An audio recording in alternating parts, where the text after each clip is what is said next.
प्यारे विद्यार्थियों, नमस्कार। बृहन मुंबई महानगर पालिका शिक्षण विभाग वर्चुअल ट्रेनिंग सेंटर में आप सभी का हार्दिक स्वागत है। आपका वर्चुअल मार्गदर्शक जयप्रकाश आर मिश्रा। चलिए हम सीखने के लिए तैयार हो जाते हैं।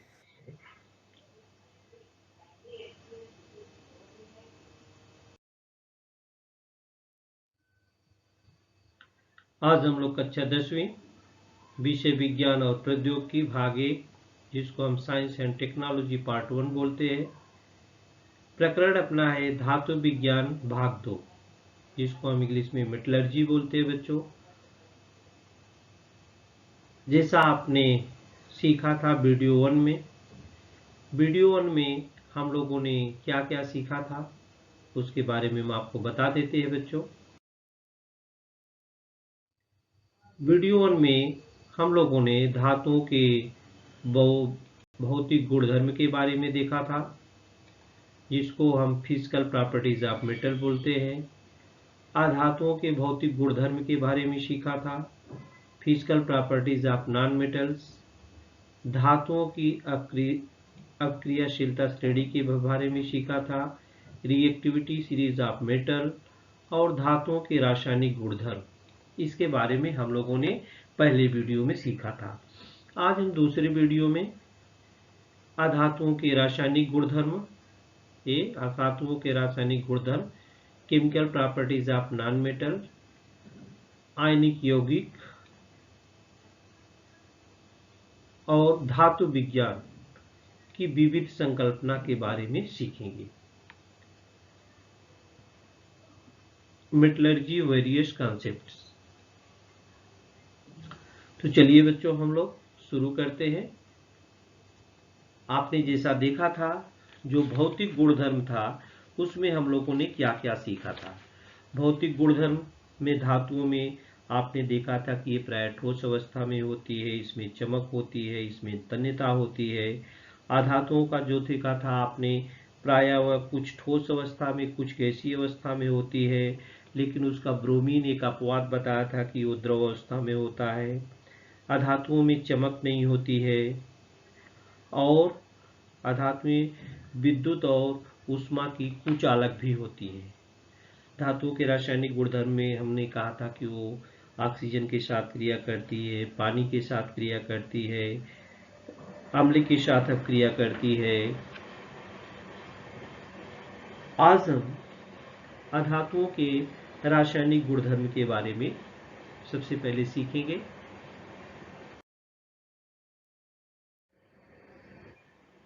अधातुएं जैसे कार्बन है, फास्फोरस है, सल्फर है, ये सभी बच्चों क्या है? अधातुएं हैं। अधातु अर्थात भौतिक व रासायनिक गुणधर्मों में कम समानता वाले तत्वों का समूह है। अधातुओं को हम ऋण विद्युत तत्व भी कहते हैं, क्योंकि अधातु जो होता है इलेक्ट्रॉन प्राप्त करके बच्चों ऋणावेशित आयन बनाती है। जो अधातुओं की रासायनिक अपक्रियाएं हैं उसमें भी रासायनिक अपक्रिया होती है। जैसे कार्बन है, ये आप कार्बन देख रहे हैं यहाँ पर, ये कार्बन है। ये कार्बन जब ऑक्सीजन के साथ प्रयोग करता है, जानते हैं आप सबके ज्वलन में ऑक्सीजन सहायक है। अगर ज्वलन करना है तो जितनी ऑक्सीजन होगी तभी वो जलेगा, नहीं तो जलेगा नहीं। तो कार्बन डाइऑक्साइड बनाता है। ये देखिए कार्बन डाइऑक्साइड कैसे बनाता है, जैसे ऑक्सीजन है, नाइट्रोजन है, ये सभी जो यहाँ पर दिए हैं ये सभी नॉन मेटल है। फास्फोरस है। तो अधातुओं की ऑक्सीजन के साथ अपक्रिया कैसे होती है, ये देखिए। कार्बन प्लस ऑक्सीजन जब कोण ज्वलन करता है, अम्लधर्मीय कार्बन डाइऑक्साइड बनाता है। और ये जब कार्बन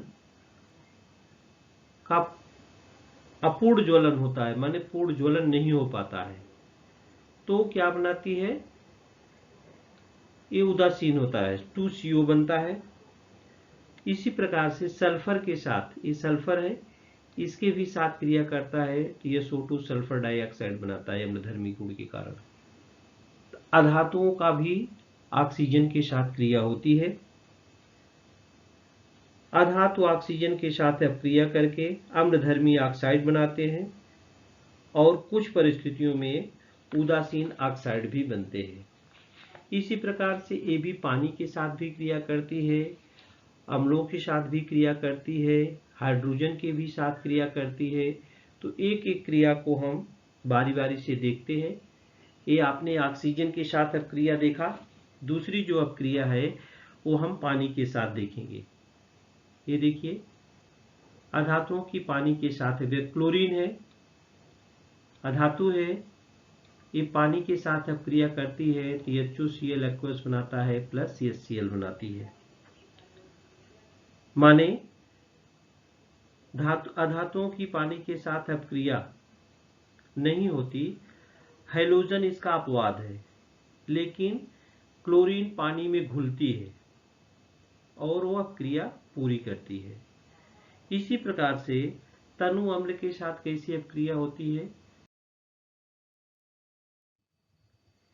अधातुओं की तनु अम्ल के साथ अब क्रिया विशिष्ट परिस्थितियों में अधातु जो होती है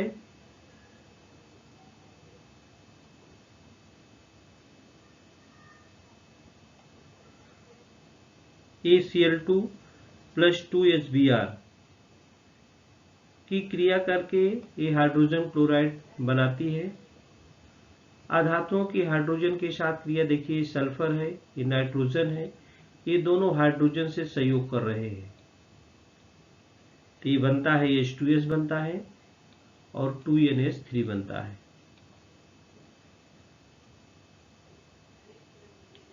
तो अधातुएं जो होती हैं किसके साथ क्रिया करती है? ऑक्सीजन के साथ अब क्रिया इनकी होती है, पानी के साथ भी अब क्रिया होती है, तनु अम्ल के साथ भी अब क्रिया होती है और हाइड्रोजन के साथ भी अब क्रिया हुई।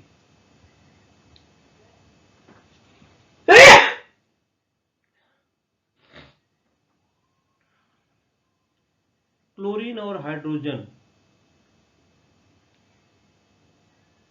ब्रोमाइड की अब क्रिया में हाइड्रोजन ब्रोमाइड का रूपांतरण Br2 में होता है। इस रूपांतरण को हम ऑक्सीकरण कह सकते हैं। क्या कर सकते हैं? ऑक्सीकरण हो सकते हैं। देखिए केमिकल प्रॉपर्टीज में यहाँ मेटल और नॉन मेटल का एक साथ दिया गया है। मेटल क्या होते हैं? इनकी टेंडेंसी होती है मेटल की इलेक्ट्रॉन डोनेट करने की, इनकी नॉन मेटल की टेंडेंसी क्या होती है? इलेक्ट्रॉन रिसीव करने की। ये डोनेट करके तो प्लस बन जाते हैं मेटल, और ये नॉन मेटल क्या होते हैं? ले करके ऋणात्मक बन जाते हैं। इसमें हाइड्रोजन निकलती है गैस, इसमें do not displace hydrogen gas from dilute acids में, इसमें हाइड्रोजन गैस बनती नहीं है। इसमें से ऑक्सीजन के साथ ही मेटल जो होते रिएक्ट होते हैं और ऑक्साइड बनाते हैं, लेकिन नॉन मेटल जो होते हैं ऑक्सीजन के साथ तो रिएक्ट होते हैं लेकिन ऑक्साइड नहीं बनाते हैं, एस्टिक ऑक्साइड बनाते हैं। क्या बनाते हैं बच्चों? Asterisk oxide. और मेटल हाइड्रोजन के साथ क्या करते हैं? प्रोड्यूस होकर के हाइड्राइड बनाते हैं और रिएक्ट विद हाइड्रोजन के होते हैं प्रोड्यूस्ड कोवैलेंट बॉन्ड बनाते हैं। क्या बनाते हैं? कोवैलेंट बॉन्ड बनाते हैं, जैसे C+2H2 = CH4। ते है केमिकल प्रॉपर्टीज मेटल और नॉन मेटल की जो हम लोगों ने देखा। आगे हम आयनिक कंपाउंड, आयनिक कंपाउंड जिसको हम आयनिक यौगिक कहते हैं। बच्चों आपने पीछे भी पढ़ा कि धन और ऋणायन में बनने वाले यौगिक जो होते हैं उसको हम आयनिक यौगिक कहते हैं। ये आयनिक यौगिक देखिए प्लस भी है माइनस भी है। धन आयन और ऋण आयन से बनने वाले यौगिकों को हम आयनिक यौगिक कहते हैं। धनायन और ऋणायन से विपरीत विद्युत आवेशित होते हैं और उसके बीच स्थिर जो विद्युत आकर्षण बल होता है, जो यही अट्रैक्शन फोर्स होता है बच्चों, यह धनायन और ऋणायन के बीच आयनिक बंध होता है। इसी को हम आयनिक बंध का निर्माण कहते हैं। कैसे होता है ये देखिए, ये सोडियम प्लस है और क्लोरीन माइनस है। एक सोडियम देखिए इसमें से चला जा रहा है, ये ऑक्टेट की स्थिति धारण कर लेता है, ये लेता तो ये भी ऑक्टेट हो जाता है। तो धन और ऋण आयन एक दूसरे को क्या करते हैं, संतुलित करते हैं, और तब वो विद्युत दृष्टि से क्या हो जाते, उदासीन हो जाते। यही सोडियम अलग है, सोडियम पानी से कितना रिएक्ट करता है, क्लोरीन भी रिएक्ट करती है, पानी में घुलती है, लेकिन जब यही दोनों क्रिया करके सोडियम क्लोराइड बनाते हैं तो जो अपने घर में नमक होता है बच्चों, उसका रासायनिक नाम सोडियम क्लोराइड है। वो दृष्टि से उदासीन है, न अम्लीय है न क्षारीय। तो आयनिक यौगिक जो होते हैं वो केलाशी होते हैं। केलासी पदार्थों के सभी पृष्ठ विशिष्ट आकार के चिकने और चमकदार होते हैं।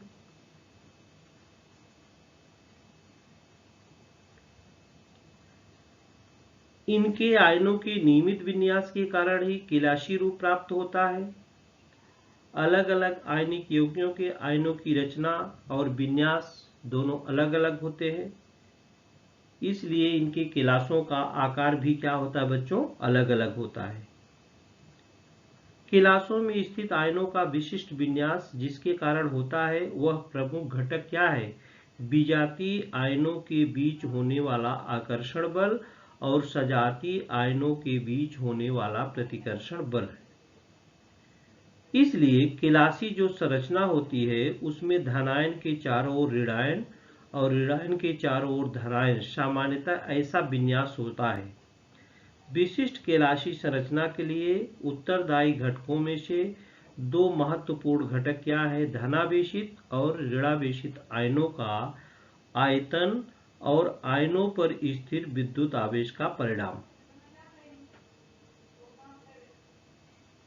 नजदीक स्थित विपरीत आयनों के बीच स्थिर विद्युत आकर्षण बल बहुत प्रबल होता है, इसलिए आयनिक यौगिकों के द्रवणांक हमेशा उच्च होते हैं और आयनिक यौगिक कठोर तथा क्या होते हैं, भंगुर होते हैं।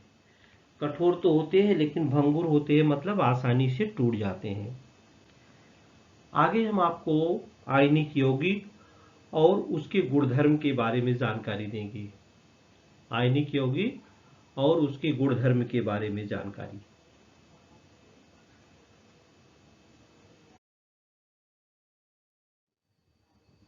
आयनिक यौगिक और गुणधर्म, ionic compound and their properties.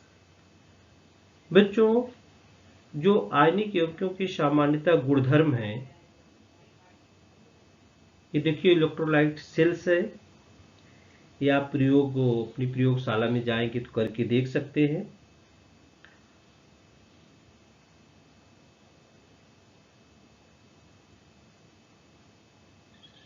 ये देखिए मोल्टन है, सोडियम क्लोराइड का बता रहा है। बच्चों इसमें देखिए धनायन है, ये देखिए धनायन, और इधर है ऋणायन। इनके गुणधर्म जो हैं, धनायन और ऋणायन में तीव्र आकर्षण बल होने के कारण आयनिक यौगिक ठोस अवस्था और कठोर होते हैं। ठोस अवस्था में और क्या होते हैं, कठोर होते हैं। और दूसरा क्या है, आयनिक यौगिक ये देखिए ठोस अवस्था में होते हैं और कठोर होते हैं, धनायन और ऋणायन होने के कारण। और आयनिक यौगिक भंगुर होने के कारण उस पर दाब प्रयुक्त कर उन्हें तोड़ा जा सकता है।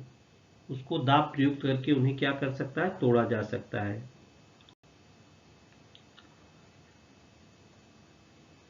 आयनिक यौगिकों में अंतर आणविक आकर्षण बल अधिक होने के कारण उसे तोड़ने के लिए बहुत ऊर्जा लगती है, इसलिए आयनिक यौगिकों के जो द्रवणांक होते हैं और क्वथनांक उच्च होते हैं। या आयनिक यौगिक जो होते हैं बच्चों पानी में घुलनशील भी होते हैं। यहाँ पर कुछ यौगिक दिए गए हैं, वो आयनिक है कि नहीं है, उसके द्रवणांक कितने हैं, उसके क्वथनांक कितने दिया गया है। जैसे H2O पानी है, पानी यौगिक है, ये आयनिक है कि नहीं, ये नहीं है। इसका द्रवणांक क्या है 0 डिग्री सेंटीग्रेड पर और क्वथनांक क्या है 100 डिग्री सेंटीग्रेड पर। ZnCl2 जिंक क्लोराइड है, ये आयनिक है, इसका द्रवणांक 290 है और क्वथनांक क्या है 732 है। मैग्नीशियम क्लोराइड ए आयनिक है, इसका द्रवणांक देखिए 7 से 14 है और क्वथनांक क्या है 1412। सोडियम क्लोराइड ए आयनिक है, इसका द्रवणांक क्या है 801 डिग्री सेंटीग्रेड, इसका क्वथनांक क्या है 1465 डिग्री सेंटीग्रेड। सोडियम ब्रोमाइड इसका आयनिक बंध है, इसका द्रवणांक क्या है 747 डिग्री सेंटीग्रेड और इसका क्वथनांक क्या है 1390 डिग्री सेंटीग्रेड। इसी प्रकार पोटेशियम क्लोराइड है, इसका आयनिक बंध है और इसका 772 द्रवणांक है और 1407 इसका क्वथनांक है। मैग्नीशियम ऑक्साइड है, इसका आयनिक बंध है 2852, इसका द्रवणांक क्या है MgO का 2852 डिग्री सेंटीग्रेड और क्वथनांक क्या है 3600 डिग्री सेंटीग्रेड। इसी का सबसे ज्यादा है MgO का द्रवणांक 2852 है और क्वथनांक क्या है 3600 है। आगे हम आपको बताएंगे धातु विज्ञान, मेटलर्जी क्या है बच्चों। मेटलर्जी क्या है, धातु विज्ञान क्या है।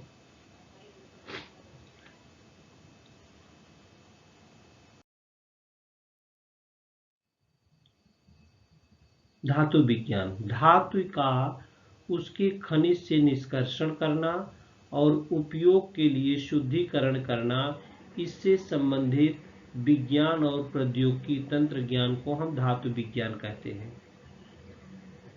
ये धातुओं की उपस्थिति क्या है बच्चों, ऑकरेंस ऑफ मेटल्स।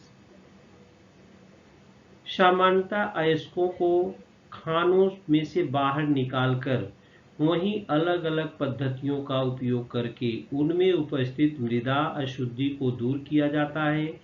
इसके पश्चात जहां धातु का निर्माण होता है उस जगह खनिजों का वहन कर वहां धातु का शुद्ध रूप में निष्कर्षण किया जाता है।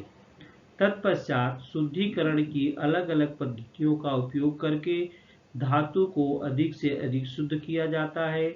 इस पूरी प्रक्रिया को धातु विज्ञान कहते हैं। बच्चों, ए धातु विज्ञान के सिद्धांत क्या है, जो अयस्क निकलते हैं उसका सांद्रीकरण कैसे करते हैं और धातुओं का निष्कर्षण किस विधि से होता है, ये सब हम आपको दूसरे वीडियो में बताएंगे। यहाँ हम आपको धातु में जो आपके दैनिक यूज में आता है कि धातु का क्षरण किस प्रकार से होता है, धातुओं के क्षरण को रोका कैसे जा सकता है, इसका हम जिक्र इस वीडियो में करेंगे। तो धातु का क्षरण सबसे पहले हम देखेंगे।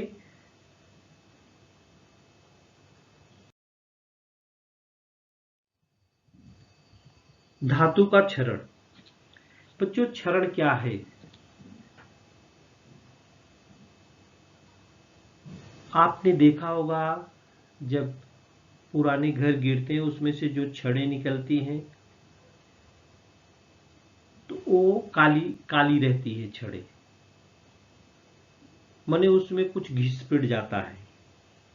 और आपने बच्चों ने देखा आपके घर में तांबे के बर्तन हो गए, चांदी के गहने हो गए, मूर्तियां होती हैं, उसको आप हवा में बहुत दिन तक छोड़ दो, या आपके घर में मम्मी देखते पायल पहनती है वो चांदी की बनी होती है तो काला पड़ जाता है तो उसको साफ करते हैं।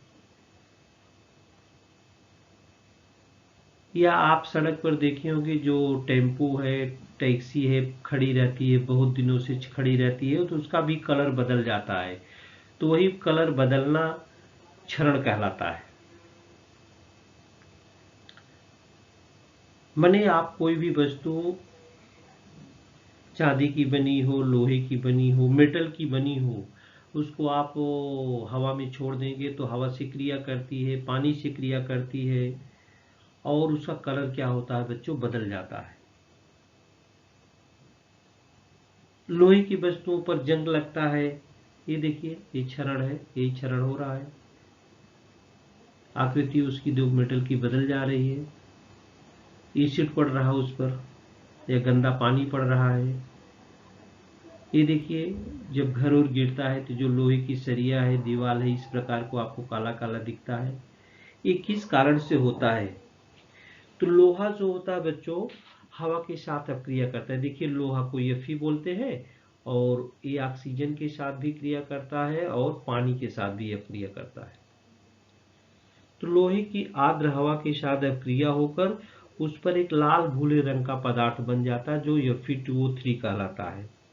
इसी की परत जम जाती है, इसी को कहते हैं जंग लगना, इसको रस्ट भी बोलते हैं। या आपके घर में तांबे का बर्तन, ये देखिए काला पड़ गया बर्तन, एक तांबा का हंडा है, एक तांबे का हंडा है, तो कुछ दिन आप खुला ऐसे छोड़ दे, साफ नहीं करते हैं, या आपके घर में पूजा करते होंगे, तांबे का छोटा लोटा होगा, वो देखिए काला हो जाता है, तो उसको भी मांज करके क्या किया जाता है, साफ किया जाता है। तांबे का जो पृष्ठ भाग है ना बच्चों, ये भी क्या करता है, हवा के कार्बन डाइऑक्साइड से अपक्रिया करके उस पर कापर कार्बोनेट जिसको CuCO3 बोलते हैं, कापर कार्बोनेट के हरे रंग की परत जम जाती है, जिससे तांबे की जो चमक होती है वो कम हो जाती है, और इसे ही पटिनेशन कहते हैं।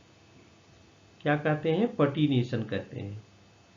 इसी प्रकार से जो चांदी की वस्तुएं होती है, चांदी की वस्तुएं वो हवा के साथ, देखिए कॉइन है चांदी का, वो भी हवा के साथ अपक्रिया करती हैं, कुछ समय के पश्चात वो काली पड़ जाती हैं। तो किस Ag2S लिखा है, किसके कारण होता है? सिल्वर सल्फाइड की परत बन जाती है। उसके ऊपर किसकी परत बन जाती है बच्चों? सिल्वर सल्फाइड की परत बन जाती है, जिसके कारण एक जो होता काला बन जाता है। इसी प्रकार से एल्युमिनियम का भी है, ऑक्सीकरण होकर उस पर एल्युमिनियम ऑक्साइड की परत बन जाती है। जैसे आपके घर में ना एल्युमिनियम का बर्तन है, उसको आप बहुत दिन तक बाहर रख दीजिए, वो भी क्रिया कर लेता है और वो काला पड़ जाता है, तो एल्युमिनियम ऑक्साइड की उस पर भी परत बन जाती है। तो बच्चों ये क्षरण धातु का क्षरण होना बहुत हानिकारक है। इससे कैसे हम बच सकते हैं? इससे हम कैसे बच सकते हैं क्षरण से? तो प्रिवेंशन ऑफ कोरोजन जो होता है, क्षरण प्रतिबंध, हम कैसे कर सकते हैं कि हमारे घर में जो सामान है उनका क्षरण न हो, वो ज़्यादा से ज़्यादा दिन तक टिकाऊ रहे? उसके लिए हमें क्या करना चाहिए?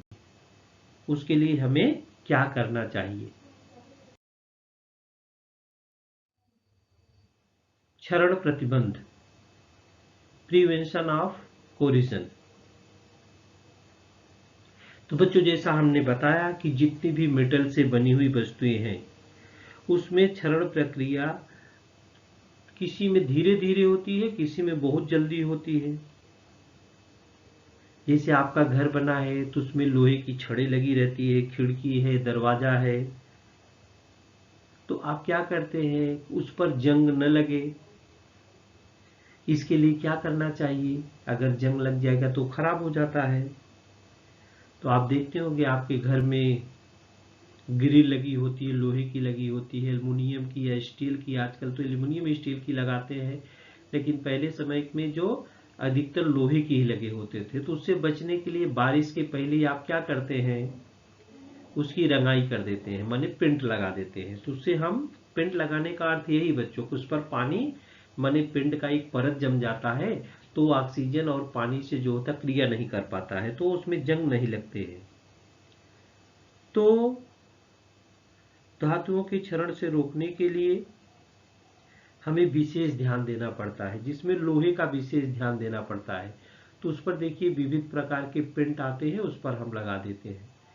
धातुई क्षरण रोकने के लिए लोहा, जैसे अगर लोहा का उपयोग आप करें तो लोहा अच्छा होना चाहिए, शुद्ध होनी चाहिए धातुएं। धातुओं की सतह चिकनी होनी चाहिए, खुरदुरी नहीं होनी चाहिए।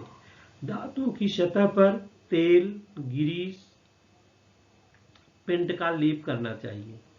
भूमिगत लोहे के पाइप का संपर्क अधिक सक्रिय धातु EMG से करने पर लोहे में जंग नहीं लगती है। तो बच्चों, जो धातु का पृष्ठभाग है उस पर हमें किसी पदार्थ की परत चढ़ा देते हैं। परत चढ़ाने से मतलब ये है कि वह न तो हवा से और न तो पानी से क्रिया कर सके। अब जब क्रिया नहीं कर पाएगी तो उसका क्षरण नहीं होगा। उससे बचने के लिए हम उस पर तेल, ग्रीस लगाते हैं। तो बच्चों, मैंने कहने का अर्थ, हम रंग लगाकर वस्तुओं को जंग लगाने से अस्थायी रूप से क्षरण नहीं कर सकते हैं। अस्थायी नहीं है तो रंग पेंट खत्म हो जाएगा तो उसका क्षरण होगा। तो अस्थायी नहीं है, अस्थायी करने के लिए हम लोग क्या करते हैं, रंग लगाने की विधि कुछ ही समय के लिए होती है। अगर उस पर खरोंच आ गई तो उस पर जंग लगने की प्रक्रिया धीरे धीरे शुरू हो जाती है। जिससे लोहे का आप पतरा खरीद लाएंगे ना, वो चमकता है, तो उस पर जो अगर कोई परत लगा देते हैं हम तो उसका क्षरण रोका जा सकता है। तो ये क्षरण रोकने की बहुत सारी विधियां हैं बच्चों। कौन कौन सी विधि है? जैसे जस्ते का विलेपन कर दो, गैल्वेनाइजिंग कर दो। दूसरी जो विधि है, टीन की परत चढ़ा दो उस पर। तीसरी विधि है धनाग्रीकरण कर दो। चौथी विधि है विद्युत विलेपन कर दो। और पांचवी विधि है सम्मिश्रीकरण। इससे जो होता है क्षरण प्रतिबंध को रोका जा सकता है बच्चों। तभी एक एक विधि को हम आपको बताएंगे। सबसे पहले हम जस्ते का विलेपन ही बताएंगे। जस्ते का विलेपन, जस्ते का विलेपन गैल्वेनाइजिंग कैसे करते हैं? इस पद्धति में क्या करते हैं बच्चों, हम लोहा या इस्पात को जो भी है उसको क्षरण से रोकने के लिए उस पर हम जस्ते की परत चढ़ा देते हैं। ये देखिए कैसे चढ़ाते हैं।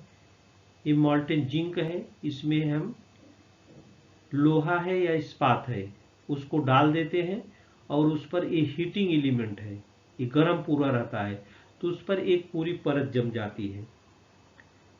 जस्ता लोहे की अपेक्षा अधिक धन विद्युत है अथवा उसका क्षरण पहले होता है,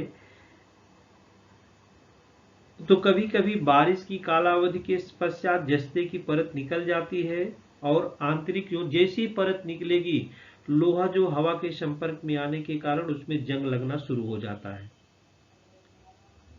तो इसको बच्चों हम जस्ते का विलेपन करते समय कई क्रियाएं जो होती है वो करनी पड़ती है। सबसे पहले उसको कास्टिक सोडा में साफ करते हैं, फिर खलबलाहट के साथ धोते हैं, उसको डुबो कर रखना पड़ता है, फिर धोना पड़ता है, प्रवाही विलयन बनाते हैं, फिर उसको सुखाते हैं, फिर पिघले हुए जस्ते में उसको ठंडा करके डालते हैं। इस प्रकार से उसका परीक्षण हम करते हैं। टीन की परत क्या होती है बच्चों चढ़ाने के लिए? ये देखिए टीन की परत चढ़ाना, इसमें क्या है, जैसे लोहे की कील है समझो, तो ये पिघली हुई टीन की परत होती है, उस पर चढ़ा दी, कलई करना, जिसको कलई करना कहते हैं। तांबा तथा पीतल के बर्तनों पर क्षरण के कारण हरी रंग की जो होती है परत जमा हो जाती है और ये परत विषैली होती है। ऐसे बर्तनों में मट्ठा रख दो, कढ़ी रख दो, खट्टे पदार्थ रखने पर वे कसैले हो जाते हैं। इसे टालने के लिए क्या करते हैं, उस पर टीन चढ़ा दिया जाता है तो पदार्थ कसैले नहीं होते। तीसरी जो विधि है धनाग्रीकरण। धनाग्रीकरण में क्या होता है बच्चों, इधर देखिए पॉजिटिव लिखा है, इधर निगेटिव लिखा है। ये देखिए ये पॉजिटिव और ये क्या है, निगेटिव। इस पद्धति में तांबा, एल्युमिनियम जैसी धातुओं पर विद्युत अपघटन द्वारा उसके ऑक्साइड की पतली मजबूत परत चढ़ाते हैं। इसके लिए तांबा या एल्युमिनियम की वस्तु धनाग्र के रूप में उपयोग में लाई जाती है। ये ऑक्साइड का बच्चों लेप होता है और संपूर्ण पृष्ठभाग पर समान होने के कारण उसका क्षरण जो होता है रोकने में हम उसको उपयोगी होता है। आगे है विद्युत विलेपन। क्या है? विद्युत विलेपन। इस पद्धति में क्या करते हैं हम विद्युत विलेपन में? विद्युत विलेपन में विद्युत अपघटन द्वारा, ये देखिए, विद्युत अपघटन द्वारा कम अपक्रियाशील धातु की अधिक अपक्रियाशील धातु पर परत चढ़ाई जाती है और चांदी विलेपित चम्मच, सोना विलेपित गहने इत्यादि ये विद्युत विलेपन के उदाहरण हैं। मतलब गहने हैं ना जो रोल गोल्ड के फैले हुए हैं, ये विद्युत विलेपन के कारण ही होते हैं। सम्मिश्रीकरण क्या है बच्चों? जो लास्ट विधि है जिसे वर्तमान काल में आज के समय में उपयोग होने वाले अनेक धातु रूप पदार्थ से सम्मिश्र स्वरूप होते हैं। इसका महत्वपूर्ण उद्देश्य है धातुओं की क्षरण की तीव्रता कम करना। किसी निश्चित धातु में के अनुपात में दूसरी धातु या धातु मिलाकर बनने वाली समांगी मिश्रण को सम्मिश्र कहते हैं। उदाहरण जैसे ब्रांज है, ये 90% तांबा और 10% टीन इससे बना हुआ सम्मिश्र है। ब्रांज से बने पुतले धूप व बारिश से भी सुरक्षित रहते हैं। हवा और पानी से दाग न लगने वाला और जंग न लगने वाला स्टील, यह 74% लोहा है, 18% क्रोमियम है, 8% कार्बन इससे बनाया गया सम्मिश्र है। आजकल सिक्के बनाने के लिए विशिष्ट प्रकार के सम्मिश्र जो होते हैं वो बनाए जाते हैं। तो बच्चों इस वीडियो में हम लोगों ने पार्ट 2 में अधातुओं के गुणधर्म के बारे में, धातु विज्ञान के बारे में और धातुओं का क्षरण प्रतिबंध कैसे हम रोक सकते हैं, इसके बारे में हम लोगों ने सीखा। तो बच्चों आज के लिए इस वीडियो में इतना ही।